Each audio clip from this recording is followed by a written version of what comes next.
What's up? What's up, everybody? Welcome aboard. It is Thursday. It is, 11 o'clock Eastern time, 8 o'clock Pacific, which is where I'm at.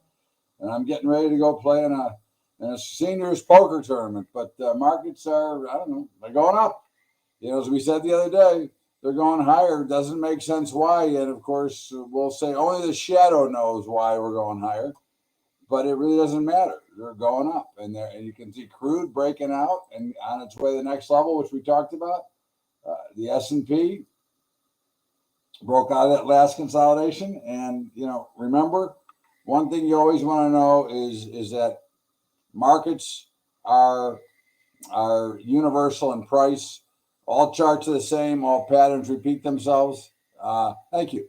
All patterns repeat themselves. And the shortest time frame has to resolve into the longest time frame, which means that no trend can change until it changes here. Okay, in these short terms, so if you go 1-4, that's the only time that the trends can change. It has to change in the shortest time frame first. It's I don't want to say it's that simple, but it's that simple. Okay, so when you look, you can see that the S&P is breaking out. The NASDAQ is breaking out, Dow breaking out, Russell breaking out.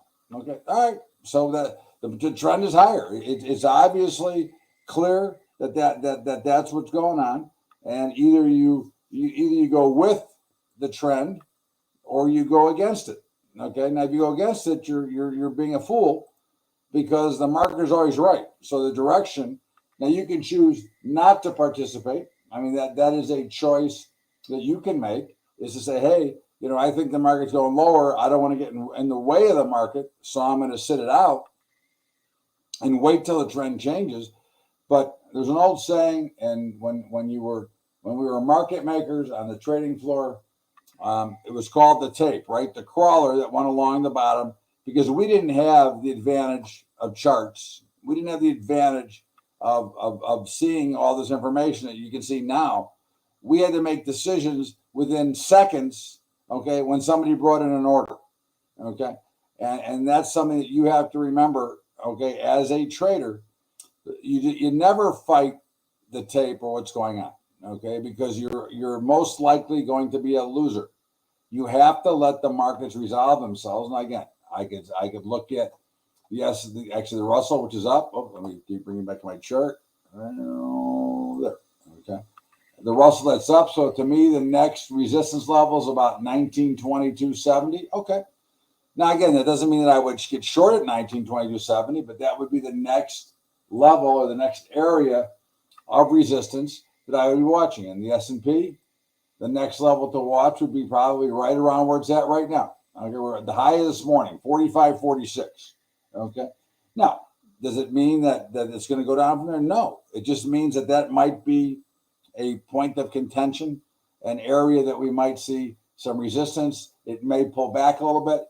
And remember that markets themselves, as you're looking here, pullbacks are healthy for the next move. Or if the markets are in a downtrend, rallies are healthy to go ahead and sell into. But what you're really looking for now, if you're going to trade, and my recommendation is today and tomorrow, probably not to trade. Okay, obviously we're carrying positions, our guys are, but those are not, based on what's going to happen now. Those are longer term positions. But at the end of the day, if you're trying to be an active trader, today would not be the day or tomorrow, because again, it's very thin, it's very light, it's a holiday. You got Labor Day on Monday, and you have the jobs number tomorrow. So you have a whole bunch of things that could create activity, which could be adverse. Now, again, you could be on the right side, but you have to always ask yourself the question, what's the point? Why do I want to get involved in a market that is so dramatically slow that I can't really benefit? And just look at we look at the fall off of volume once again. Okay. NASDAQ, the next resistance level is probably now, as it looks like we're breaking out of the next, is all the way up to 15.9. So it's still another big rally. I mean, you can look here as an area, right? It does look like it's trying to break out from there. Now, again, we'll see more what the jobs numbers bring out. But why are we going higher? What is economically better? And the answer is nothing. Okay. But remember, it doesn't matter. Markets are markets. They're going to trade. And there's an old saying that money will go to where it's treated best. Okay. And right now, apparently, the markets are being treated best in the equities. I mean, again, you can argue it. You can make all the reasons in the world that the market shouldn't be going higher. But you know what? Guess what? They are. So are you going to say, are you going to think that you are smarter than the actual market? Or are you going to realize that, it's just, hey, markets are markets, and I'm going to trade with the market and use the tools that I have to put myself in the best position. And I think that this is a common mistake made by too many, okay, is that they think that they know more. And it's the old saying is amateur traders want to be right, professional traders want to make money. You always have to decide, who do you want to be? You want to be an amateur or you want to be a professional?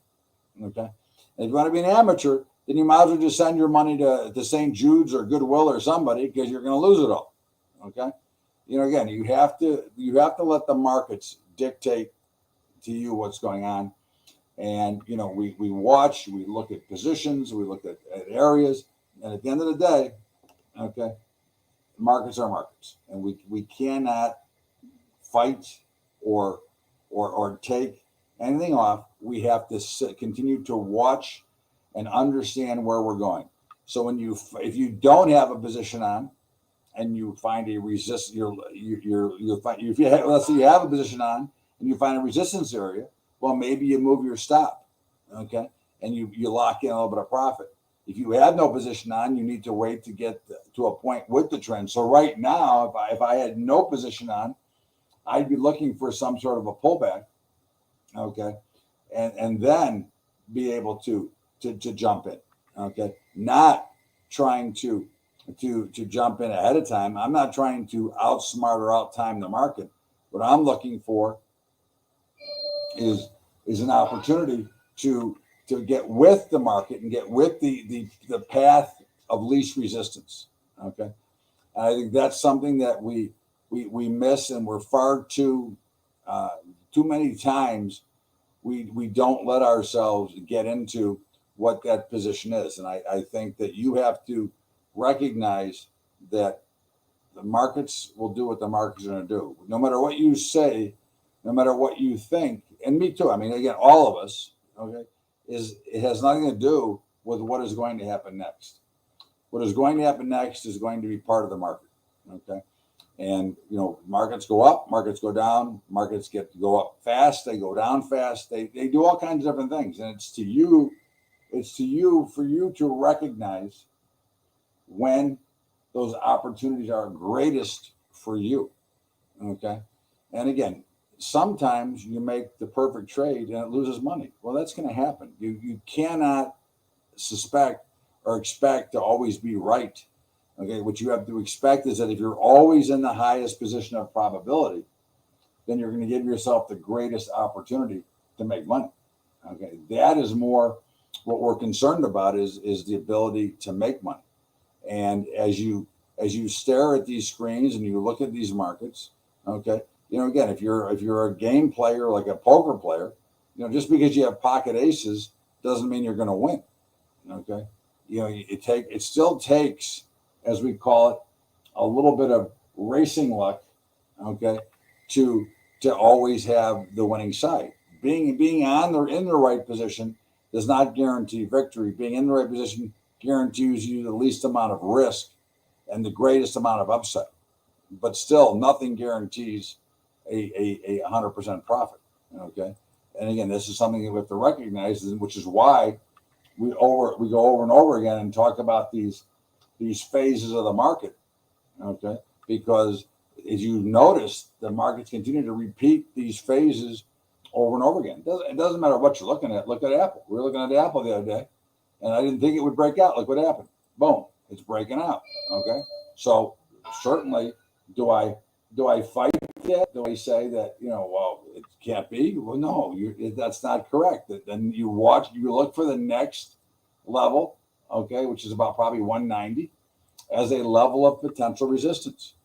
Okay. And if it gets there, then if you're long, which you should be long Apple right now, you look for a spot to tighten up and take your stops a little bit tighter. Okay. And then if it escapes away and runs higher again, then you wait until it finds the next level of resistance. Again, the markets, the business of trading is a constant redo, right? You're always readjusting, relooking, and obviously the longer you can stay in a trade, okay, with if you're defending it at the same time, the more money you're going to make, the bigger the winners are going to be. Okay. But if you're trying to get too cute and too fast and trying to do things that are not part of what the market structure is, then you're going to end up putting yourself in a very bad position, and more often than not, find yourself in a losing position. And I think that's, again, the importance of understanding the discipline it takes to be a professional, or not even a professional, but a good trader. Okay. Remember, we have to, our goal and our job is to be the best traders that we can be. Okay. And the only way we can do that is by following a plan and a game set, okay, that allows us to do that. And it means repeating the same actions over and over again. It doesn't mean that every time you look at a different chart, you say, oh, I got to change my plan.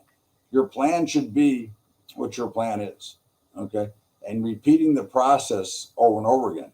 That is something that we all have to learn, okay, is that repetition, or as they call it on the exchanges when they have to talk about redundancy, okay, which is just a backup plan to repeat what you were trying to do in the first place.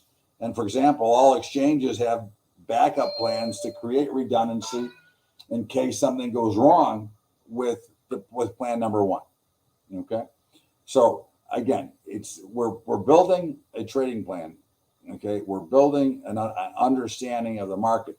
We're building an idea of where we're going to go and how we're going to trade. And if we do all those things correctly, then we will over time make money. It doesn't guarantee money on each and every trade. Okay, what it guarantees you is that you have an opportunity to make money, and again, defend yourself against trades that do not work out. Like I said, a trade that loses money does not make it a bad trade. A trade that loses money is just simply a losing trade. And you have to continue to watch these charts. Again, we go back to the charts all the time because this is really where everything is. Like I said, it doesn't really matter what you're looking at. Here's Tesla, which we actually called a couple of weeks ago, said that it would bounce up somewhere. And here it is, bouncing up. Now, again, here it is reaching resistance once again. So is 263 a spot to sell? Well, it's pretty hard to tell right now. But certainly, again, if you have a position on either side, if you happen to be short, then you know where you're going to have to set your stop on the short side. If you happen to be long, you know where you're going to have to put your stop on the downside. And if you happen to be neutral, then you're waiting for an opportunity to find a spot to enter. Okay. Again, and once you enter, basically your entry, okay, is you have to determine your exit. And the minute that you enter, you should have an exit plan. How am I going to get out?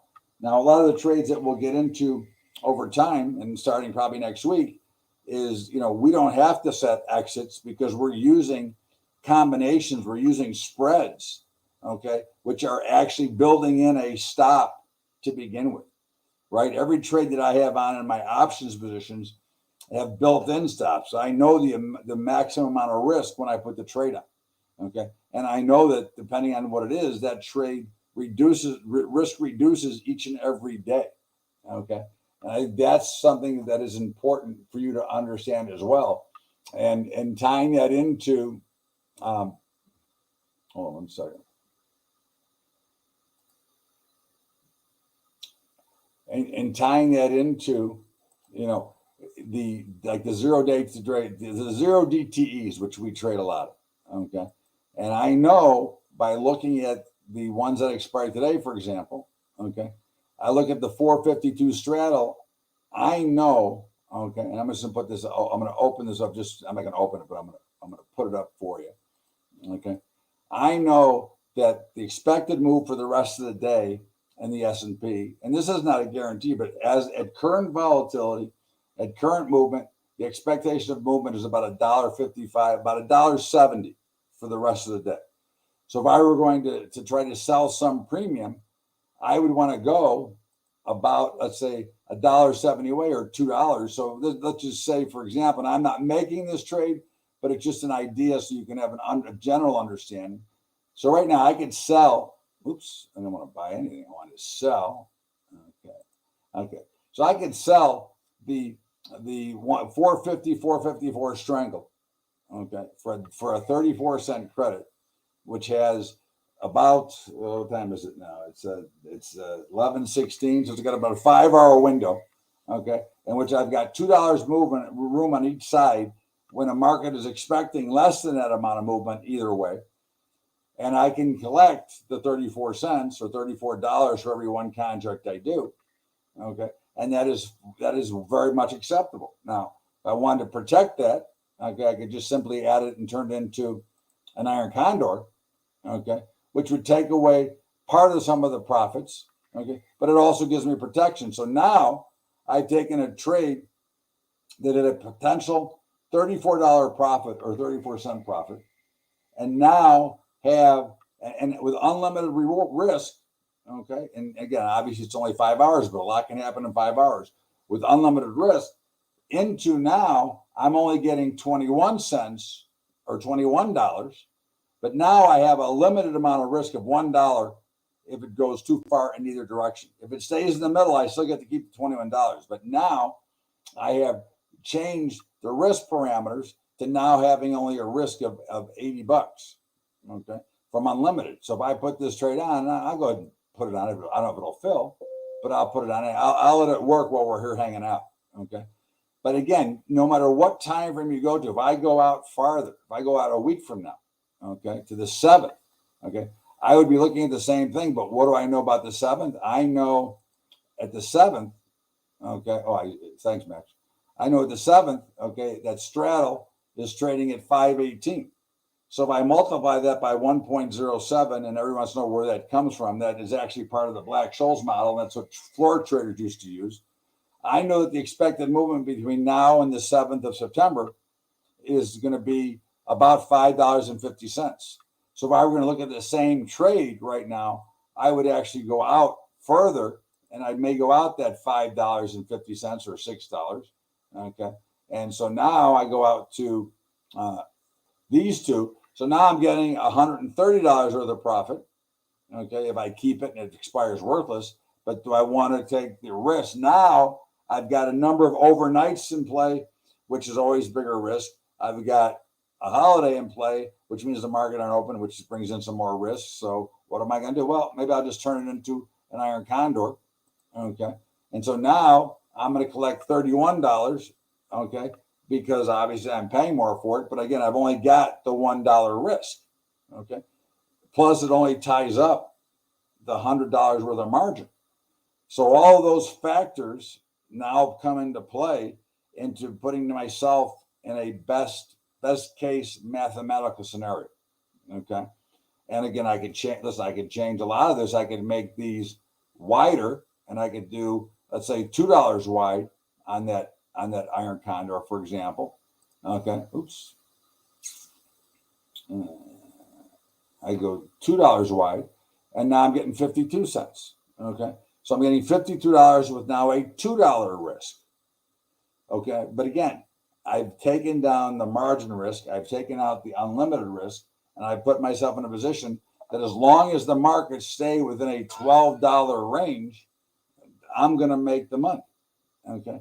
And if they get outside that range, it means I can still make money. It depends how much and how fast they get out of that range. And again, you have to go back to understanding that this is what we're looking at.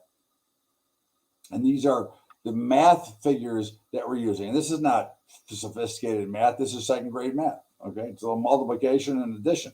And all you do is just decide on where you want to be. And of course, if you go back and you say, okay, well, I want to look at some other types of trades. And one of the trades I like a lot, and we'll start with tomorrow. Okay. So I know the expected move for tomorrow is about 350. Okay. So if I wanted to sell, do like a calendar spread, I could sell the 455 call and I could sell the 448 put. Okay. And then I'm going to go out and take this into a calendar. I'm going to take it out till September expiration. Okay. So I could buy the 455 call. Okay. And I could buy the 448 put there. So now I've got on a trade that is basically net neutral. Okay. The trade is net neutral right here. I've got a risk of $400, $4.60 or $460. Okay. But I do know what? I know that each and every day for the next, hopefully for the next 15 days, I'm going to sell 80 cents worth of premium. Okay. So if I can get 80 cents for 5 days, I now have zero risk and can collect premium the rest of the way. Okay. Or I could then decide, well, I'm even now. I can take a shot to one side or the other. I can sell premium on one side. Okay.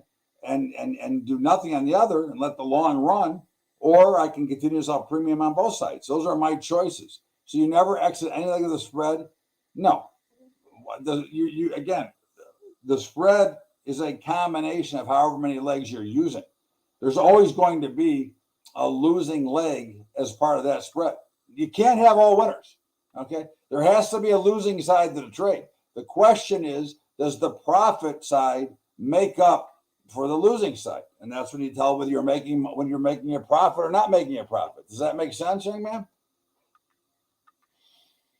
Okay, that's what you're looking for. You're always going to have a losing side of the trade. If you have multiple legs on, there has to be a losing side if you're using multiples.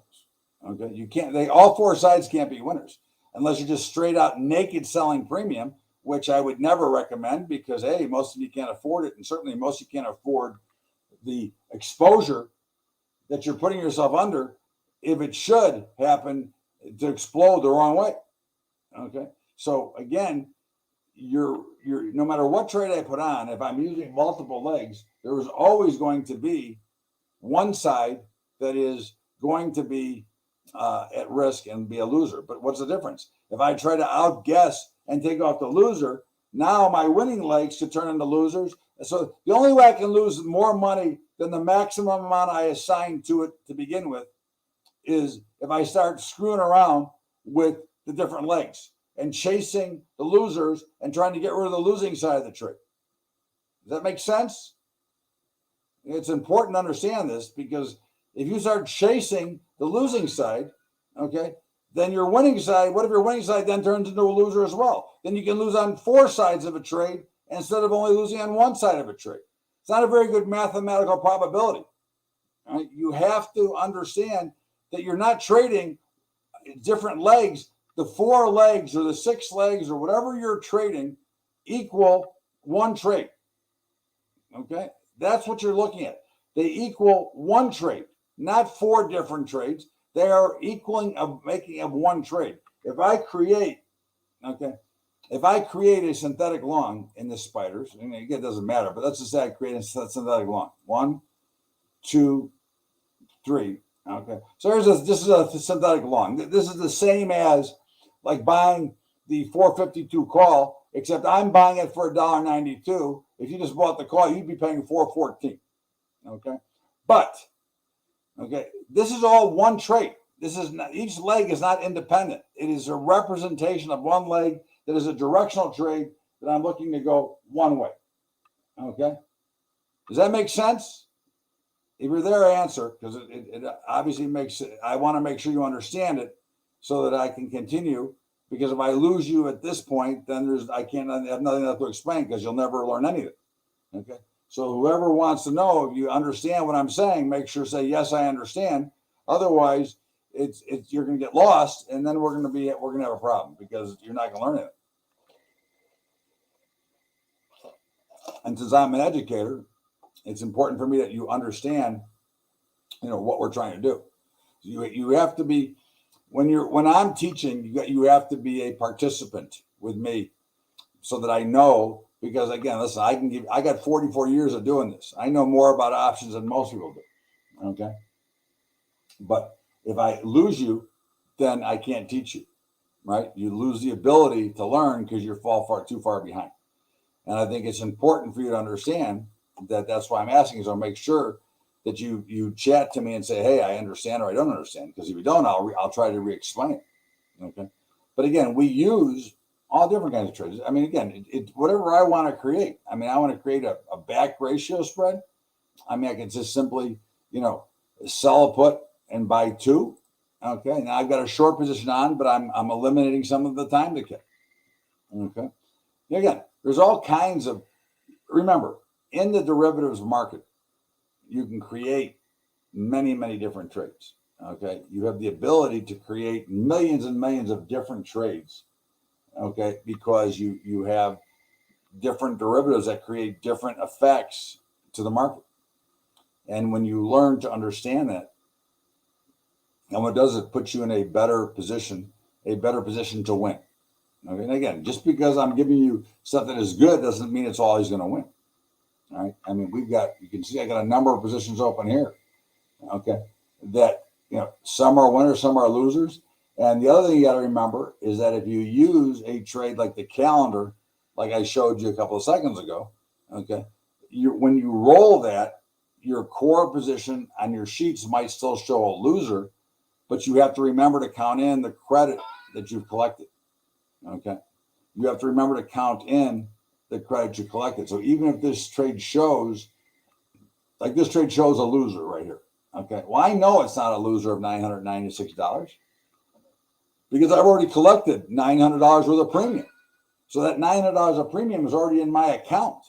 Okay. So this trade is actually a net winner with a couple of weeks to go. Okay. Now, they won't all be like that, but your dated options will always probably be showing some sort of a loss because that's where you paid the most time decay. But your money is made when you're rolling every day or every other day or every week, and you're putting on a new position. So that credit that you collected comes off. You now collected a new credit, okay, which now is part of it. So you have to remember that this number, 994, may or may not be accurate based on how much credit you've already collected. Okay. I mean, here's one that I can give you the exact numbers. NVIDIA. Okay. NVIDIA is showing, the dated options are showing an $186 winner. The short-term options are showing a $461 loser. Okay. Now, I happen to know that I put this trade on for a risk of $1,265. Okay. I've already collected $640. So my net risk left over is $625. Okay. No matter what this says here, I've got a net risk left of $625. If I wanted to go and look at this trade and say, okay, so NVIDIA, all right, so what am I going to do here? I gotta buy back. Well, I gotta buy back the ones on the 8th. So if I buy back the 440, the 480, and the 440, and I go to the following week and I sell the 480 and the 440, which actually will close the position, I can get 567 for this trade right now. So if I close it right here, I'm a small loser of about $45. Okay. Now, as I'm looking at this trade, I have the 440, 480 calendar on, and we're a double calendar. All right. Now, the stock's at 495. So if you're looking at this, how much, in which direction, for me to make the most amount of money, in which direction does this stock have to go? Now, this is a very important question. I'm going to try to hold off moving on. In fact, I'm going to step out here for a quick break, so hopefully you'll answer before I come back. Okay. And then you can, hopefully because I want to make sure we get this. So I'm going to step out for a break. I'll be right back.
So you don't do any pure call or put spread? I do. I do selling of spread. I never buy debit spreads. I only sell spreads. I only sell credit. It's a much better thing, but that may be more of a question for Saturday. Allow for me to explain here. But at the end of the day, the direction I asked, and which direction do I need this to go? And the direction would be down would be my best advantage. Okay. No, I understand, or now I understand. That's no is a there's a that's a double negative you wrote there. No, I understand, or now I understand. Okay. I do read bad typing, but I don't read short typing. I need more clarification. In the meantime, okay, I know that my short calls are in the money. Okay, so the only way that I can bring more premium into these is by having the stock sell off. Okay, and the sweet spot for me would be about 460. Okay, so I need a $35 sell off, but any sell off that brings this back below 480 would be a benefit. Any sell would be a benefit because, again, really remember what happens. Okay, my puts are worth bupkas right now. Okay, the ones that I have that I'm selling. Okay, because there's no value to them here. But if we come down, this will put air or pump up these options. Okay, it will reduce these options, creating more of an air in between. So it would give me more premium. Okay, so I could get more than $5.80 or $5.60. I could actually get $6 or more. Okay, that's something that we have to remember is, again, you need to understand. Now, it's not always going to, just because you understand does not mean that it's going to go in your direction, but you need to know which direction you need it to go. But you can also remember that you can put in prices, okay, to, like I could put in, for example, okay, I'm going to put this order in because I'm going to do it anyways eventually, but I'm going to go ahead and put this in at a dream price right now. So I'm going to put this in at 750, okay, 745. It doesn't matter, okay, but I'll be happy to take the 745 right now. So now I know if this happens to get filled, the only way this is getting filled is the market falls, okay. The only way that gets filled is if the market falls, okay, and the premium expands out and it gives me enough credit, okay. If it doesn't fill, eventually I'll have to make an adjustment. But I can leave that there because if the order is in place, okay, if the order is in place, guess what? Okay, then I don't have to worry about anything, okay, because if it gets filled or something happens that creates that order, that price, it'll fill it. And it's in there, okay. I don't have to worry about it. It's not in there. It is in there working and waiting for me, okay. So again, we don't have to, worry. If I set the order in, then the order's in, okay, and it's great. And if it works and it gets filled, wonderful. And if it doesn't, then I'll have to adjust it before the expiration. But until then, I don't have to do anything, okay. I can simply just wait for the market to do what it's supposed to do, or at some point I have to make the adjustment, okay. And that is something that you have to always focus on and remember, okay, is where is it for you, okay, and how do you put yourself in the best position, okay, to be successful. That means that you have to understand the overall views. You have to understand the market itself so that you can put yourself in that position, okay. You cannot do anything different. You must keep yourself in a position for success. And the way that you do that is understand what you need to happen in any given market. Okay. That is your job to remember what you need to happen, not what you want to happen, but if you're in the position, what you now need to happen. Okay. Those are the important things that you do with trading is to understand where you are and what you need to happen, okay, so that you can then put yourself in the best overall position. Again, it's a interesting issue, but by doing that, okay, you're always setting yourself up, okay, for some success, okay, and putting yourself in a position, okay, and that's always something that we want to make sure that we is ready for what action is going to take place, okay, and if we do that on a regular basis, then we are creating opportunity, and out of opportunity comes something better for you, okay, and at the end of the day, this is something that we do on a regular basis. Again, it's putting wait what you have to be more accurate and faster. Wait doesn't tell me wait on what am I waiting for, okay. I mean, I have a 440, 480 long strangle that's out for 2 weeks from now, which you may have on yourself, right? If you put the trade on that I gave you last Saturday. And I have a short strangle that is expiring that I've already rolled from this week to next week. Correct? Is that correct? Okay. I don't know how much the delay is on YouTube from me to you seeing it, but is that correct? Okay. I have a long and a short. That's what a double calendar is a long strangle and a short strangle. Okay. That's exactly what the trade is. So that's what I have. Okay. Well, again, you have to be faster, or you have to send me questions ahead of time because I can't. I don't know how far you are delayed behind what I'm talking about. So, in the meantime, so as we look again, the markets are about putting yourself in a best case scenario. Okay, and if you put yourself in a best case scenario, then you're going to be hold on.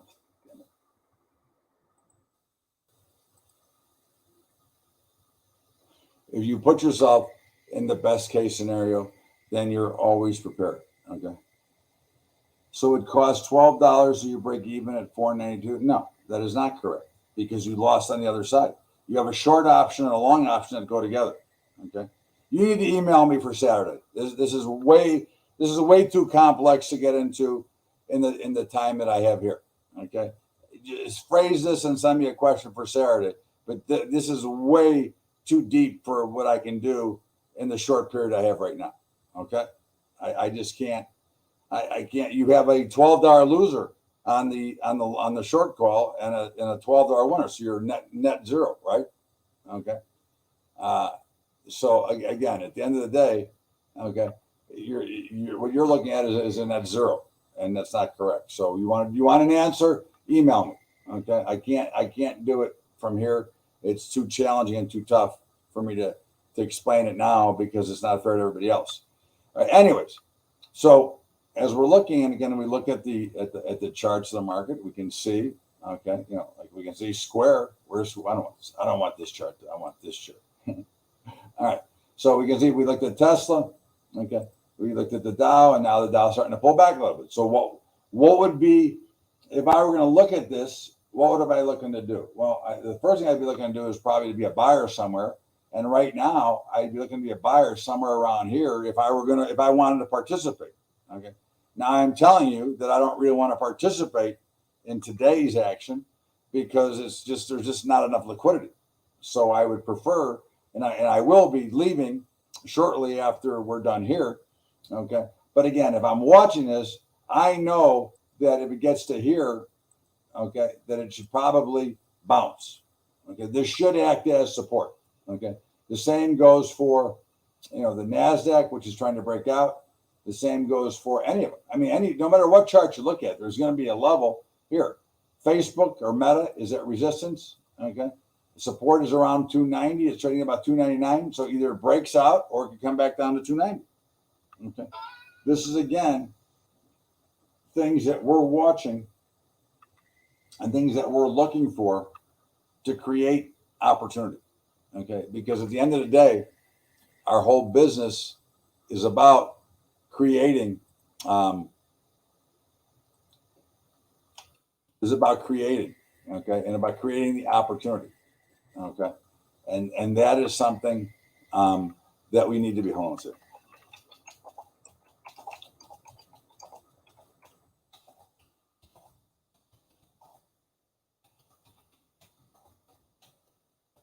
So our job is to continue to put ourselves in an overall position. And that is by understanding the price action of where we are. And once you have an understanding of the price action, then you can make solid decisions based on where those charts are, where that price action, where that market is. Okay. If you do that on a regular basis, again, every trade is not going to be winning. I don't care how good you are. Okay. But I can tell you that if you do the right things all the time, you will put the probability model in your favor and give yourself the greatest opportunity to be successful over and over again. Okay. Again, every trade is not going to be a winner. All the bullshit that you hear out there and all the advertising of all the guys that tell you that you're going to get rich is all garbage. Okay. It is not fact. It is fiction. Okay. It is a way to separate you from your money. Okay. If you learn to understand how the markets work and how the price action works, then you can make good decisions based on what you are seeing. And then if you get somebody who gives you reasonable expectations and reasonable trades, then you know exactly what to expect and where they should go for there. Okay. Hold on a second.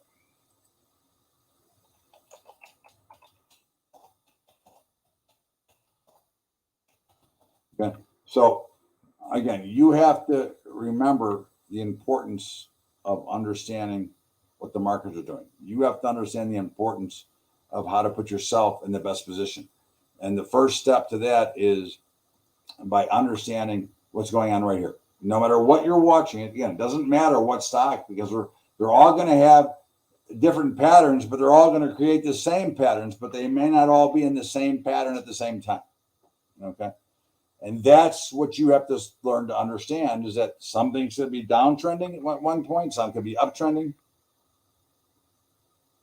That's what I said. That's why you have to send me an email. That's why, it's not that I'm late. I'm on time, but you're that much behind me. Okay. It's all cool. So just send me an email. I told you.